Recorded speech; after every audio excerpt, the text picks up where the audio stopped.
इतकी पांढऱ्या पायाची बाई आहे ना, ही इतकी अपशकुनी आहे ना, की हिच्या सोबत जे कोण जाईल तिच्या दनादन थोबाडीत द्यायला पाहिजे जाऊन ठेवून.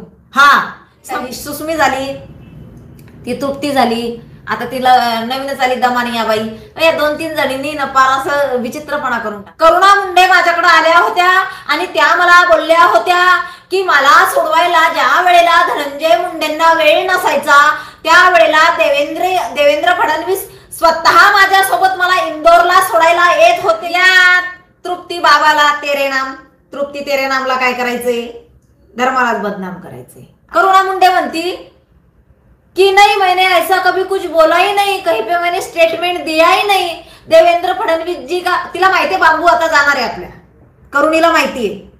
काँग्रेस सारख्या संपलेल्या पक्षाची उमेदवारी घेऊन सुद्धा, काँग्रेस सारख्या संपलेल्या पक्षाची उमेदवारी घेऊन रवींद्र दंगेकर भरघोस मतांनी निवडून आले होते. मुक्ता टिळकांचं निधन झालं होतं त्यावेळेला, तिथे पोटनिवडणूक लागली होती त्यावेळेला. परंतु काय झालं, या बाईच्या नादाला लागले पोरशे कार मॅटर मध्ये आणि संपलेत ना. सुषमाबाईचं म्हणणं असं आहे की पुण्याला शिक्षणाचं माहेरघर म्हणू नका, पुण्याला गुन्हेगारींचं माहेरघर म्हणा. त्याचं कारण ते बीडचे गुन्हेगार पण तिथेच भेटले. नमस्कार, जय जिजाऊ, जय शिवराय, जय भीम, जय ज्योती, जय क्रांती. मी आपली संगीता वानखेडे आणि या बोलू जरा कसे आहात सर्व, मजेत ना असायलाच हवे. तर आजचा विषय जो आहे आपला तो म्हणजे पुण्यामध्ये नवरा बायकोच्या भांडणामधून पतीने बायकोची हत्या केली आपल्या मुलासमोर. खरंच घृणास्पद आहे हा विषय. मुलाच्या समोर त्याने हत्या केली पत्नीची आणि नंतर स्वतःच पोलीस स्टेशनमध्ये गेलाय, तो हजर झालाय. परंतु मला तुम्ही सांगा, प्रत्येक ठिकाणी गुन्हेगारी ही घडतेच. असं कुठलंच शहर नाही की तिथे गुन्हेगारी घडत नाही, कुठलंच शहर नाही असं. बाकी अगदी परवा तर आमच्या बुलढाण्याला चिखलीला सुद्धा मर्डर झाले, आमच्याच नात्यातला आहे तो मुलगा. गुन्हेगारी ही कुठंच थांबलेली नाही. सरकार कुणाचं येऊ दे, गुन्हेगारी थांबत नाही, हे तेवढंच खरं आहे. बरं, काँग्रेसच्या काळात गुन्हेगारी झाली नाही का, तर हो, काँग्रेसच्या काळात गुन्हेगारी बरोबरच बॉम्बस्फोट, आतंकवादी हमले, किती सीमेवर जवान सुरक्षित होते का? जर जवानांच्या घरी फोन आला ना, तर जर त्यांच्या प्रतिक्रिया ऐकल्या ना त्या जवानांच्या घरच्या, तर ते सांगतायत की आता आम्ही निश्चिंत आहोत, आता आम्ही निश्चिंत आहोत. अन्यथा आमच्या घरी जर फोन वाजला ना घरातला, की फोन रिंग म्हणजे पहिल्या रिंग मध्ये आम्ही कधीच उचलत नव्हतो, ते वाजून जायचा, नंतर दुसऱ्यांदा ज्या वेळेला फोन यायचा ना त्यावेळेला आम्ही उचलायचो की काय आता तिकडनं खबर येईल. म्हणजे इतका तुम्ही निष्काळजीपणाने तुम्ही 70 वर्षे तुम्ही सत्ता भोगली आहे बरं का काँग्रेसच्या सरकारने. बरं, आत्ताचा विषय काय, सुषमाबाईचं म्हणणं असं आहे की पुण्याला शिक्षणाचं माहेरघर म्हणू नका, पुण्याला गुन्हेगारींचं माहेरघर म्हणा. त्याचं कारण ते बीडचे गुन्हेगार पण तिथेच भेटले, परळीचे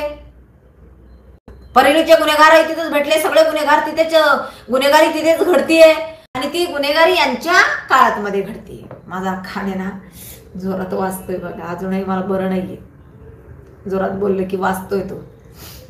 अजूनही गुन्हेगारी म्हणजे तिचं असं म्हणणं आहे की पुण्यामध्येच घडतीये जास्त आणि भाजपचं सरकार आल्यापासून जास्त गुन्हेगारी घडतीये असं तिचं म्हणणं आहे, सुस्मी मडक्या तोंडाची बरं का.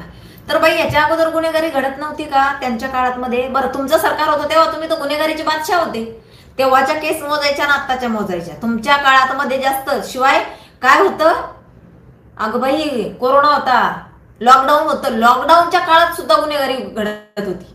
हा, तुमच्या काळात काय गुन्हेगारी बंद नव्हती बरं का. बरं, त्यापेक्षा सगळ्यात महत्वाचा मुद्दा काय माहिती का, की रवींद्र दंगेकर दादा पण तिचं ऐकून बोलतायत. रवींद्र दंगेकर दादा, या बाईने संपवली आहो, ही पांढऱ्या पायाची अपशकुनी बाई आहे. ही सुस्मी ना, ही पांढऱ्या पायाची दळिंद्री. हिनं शिवसेना संपवली, हिनं रवींद्र दंगेकरला संपवलं. अरे एवढा म्हणजे काय सांगायचं, विकासाचा महामेरू म्हणून त्याच्याकडे बघायचे, सर्वसामान्यांचे कामं करणारा नेता म्हणून त्याच्याकडे बघायचे. याला आमदारकीला भरघोस मतांनी माणूस निवडून आलाय. काँग्रेस सारख्या संपलेल्या पक्षाची उमेदवारी घेऊन सुद्धा, काँग्रेस सारख्या संपलेल्या पक्षाची उमेदवारी घेऊन रवींद्र दंगेकर भरघोस मतांनी निवडून आले होते.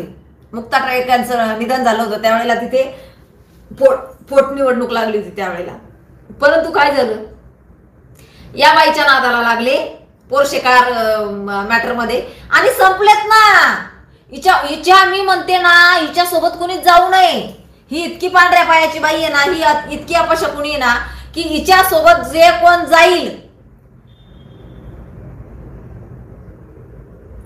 तो व्यक्ती संपल्याशिवाय राहत नाही. त्याचं जिवंत उदाहरण म्हणजे तुमच्या समोर दोन, एक ते रवींद्र दंगेकर काँग्रेसचे, ते पोरसे कारमध्ये हिच्या सोबत गेले होते आणि त्यांना बघितलं ना, खासदारकीला त्यांना काय केलं, हारला माणूस. हिचा पायगुणच तसा आहे. हिचा पायगुण जिथं पडेल ना, संपलंच म्हणायचं, ते विषयच तिथला संपून गेला. बरं, शिवसेनेत गेली, काय केलं, संपवलं त्यांना.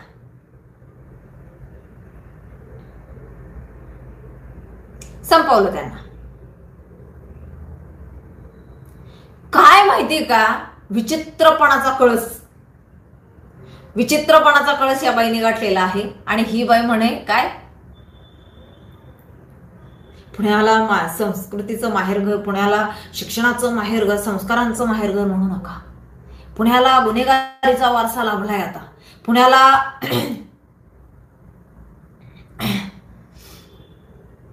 बघा ना, ते काय सोबत गुण, ते संगत गुण. त्या सुस्मीचे त्यांना गुण लागलेत दंगेकरांना, सुस्मीचे गुण लागलेत दंगेकरांना. जे दंगेकरांनी अजिबात तिचं असं नाही का हे करून, त्यांनी अजिबात, मला असं वाटतं त्यांनी नाही केलं पाहिजे तसं. पुण्यामध्ये तुमचा जन्म झालेला आहे, पुण्याला बदनाम करू नका बरं का.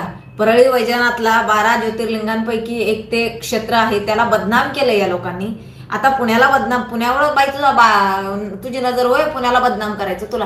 तुमचं सरकार आलं नाही म्हणून तुम्ही किती आकांत तांडव करून घ्याल बरं. असं बदनाम करून किंवा असं काय करून तुमचं सरकार येणार आहे का, नाही.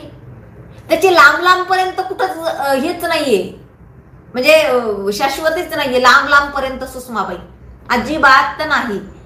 तू कितीही नाच, तू कितीही आकांत तांडव कर, तू कितीही गोंधळ घाल, तू कितीही बदनाम कर महाराष्ट्राला, नाही का. तू महाराष्ट्राला म्हणजे नाही का, ही सुस्मी झाली, ती तृप्ती झाली, आता तिला नवीनच आली दमानी या बाई.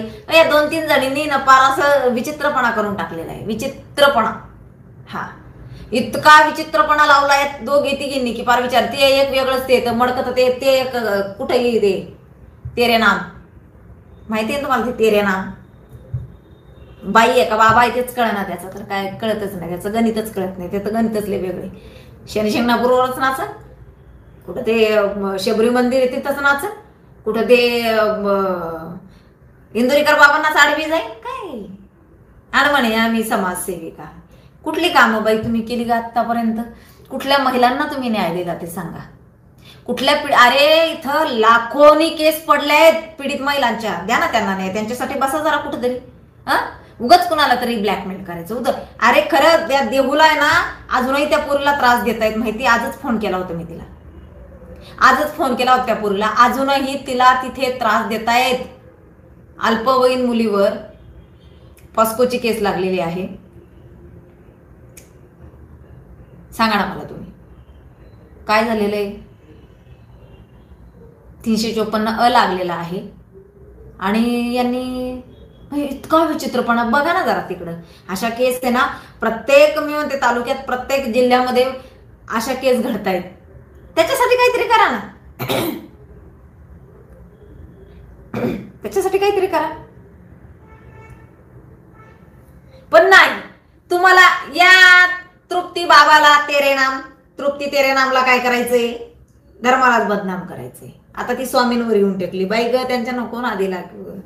स्वामींचं काम लय खतरनाक आहे. आता ज्या बाईचे बरं, अरे दुसरा सगळ्यात महत्वाचं म्हणजे हिच्या तर तोंडात मारायला पाहिजे, या तृप्तीच्या दनादन थोबाडीत द्यायला पाहिजे जाऊन ठेवून. हा सांगू का, ही काय म्हणली होती, करुणा मुंडे माझ्याकडे आल्या होत्या आणि त्या मला बोलल्या होत्या की मला सोडवायला ज्या वेळेला धनंजय मुंडेंना वेळ नसायचा त्यावेळेला देवेंद्र फडणवीस स्वतः माझ्यासोबत मला इंदोरला सोडायला येत होते, ही स्वतः म्हणलेली आहे. आता ती ही म्हणतीये, करुणा मुंडे म्हणती कि नहीं मैंने ऐसा कभी कुछ बोला ही नहीं, कहीं पे मैंने स्टेटमेंट दिया ही नहीं. देवेंद्र फडणवीस जी का, तिला माहितीये बांबू आता जाणार आहे आपल्या, करुणीला माहितीये की आपण हे कसं काय, करुणीनं तिथं स्पष्ट केलं. आणि हे खरंच खरं नसणार आहे बरं का, कारण मी पण तिला भेटलेली आहे. तिने बरेच विषय मला बोलली, परंतु तिने हा विषय बोललेले नाही की मला सोडवायला येत होती. हा म्हणजे मी बराच वेळा तिला भेटलेली आहे. त्या बराच वेळेच्या संभाषणामध्ये, चर्चेमध्ये कुठेही ती बोलली नाही की देवेंद्र फडणवीस मला सोडवायला आले होते, कुठंच बोलली नाही. मग आता हिचं आज पत्रकारांनी का बरं तिला तृप्तीला विचारला नाही हा प्रश्न, की करुणा मुंडे तर अशा बोलल्यात, तुम्ही का खोटं बोललात, स्टंटबाजीसाठी काहीही मुख्यमंत्र्यावर तुम्ही आरोप करताय.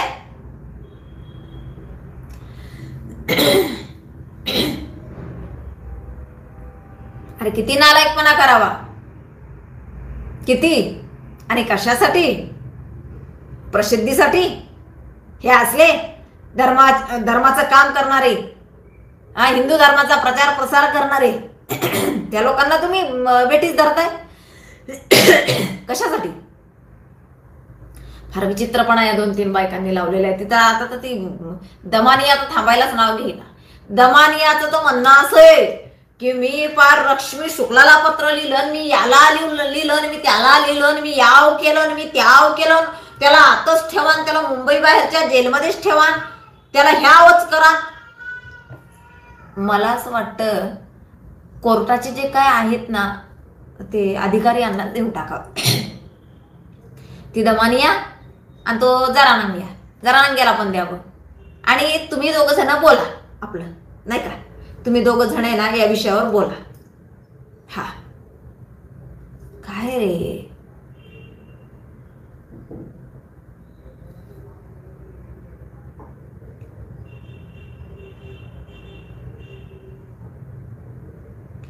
भयंकर परिस्थिती महाराष्ट्रातली ना काही लोकांनी करून ठेवलेली आहे.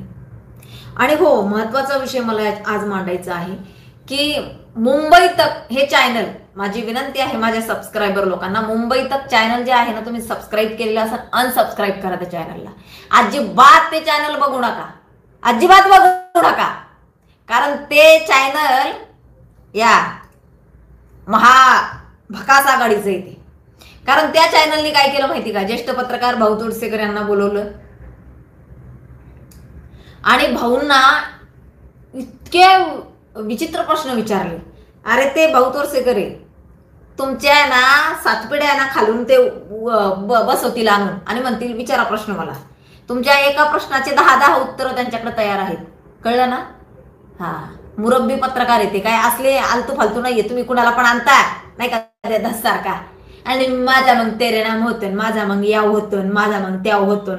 हा संजय पुढं यांचं आहे ना, यांचं ते चांडाळ चौकटी करून ठेवली यांनी ती आज तक वाल्यांनी. माझी विनंती, माझ्या सबस्क्रायबरला माझी विनंती आहे, अजिबात ते मुंबई तक चॅनल पाहू नका, मुंबई तक चॅनल अजिबात बघू नका. भाऊ सारख्या ज्येष्ठ नेत्याचा अपमान करण्याचा प्रयत्न केला यांनी. भाऊ सारख्या ज्येष्ठ नेत्याला म्हणजे नाही का, तुमची अवकात नाहीये रे भाऊंना प्रश्न विचारावे तुम्ही, तुमची अवकातच नाही, लायकीच नाहीये, बिलकुल नाहीये. मग तुम्ही मोदींचे भक्त आहात का, मग तुम्ही देवेंद्र, अरे जे खरं आहे ना ते मांडतायत ते, ती धमक आहे त्यांच्यामध्ये. चाटेगिरी ते करत नाहीत आणि केली पण नाही कधीच, कळलं ना. हा आणि हे चाललंय मुंबई तक, हा नीचपणाचा कळस किती गाठावा, किती.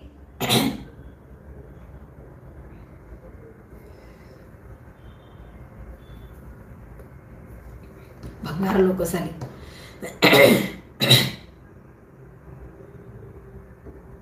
चला हरकत नाहीये, पुन्हा संध्याकाळी आपण गप्पा करूच, परंतु ही माझी महत्वाची बाईट होती.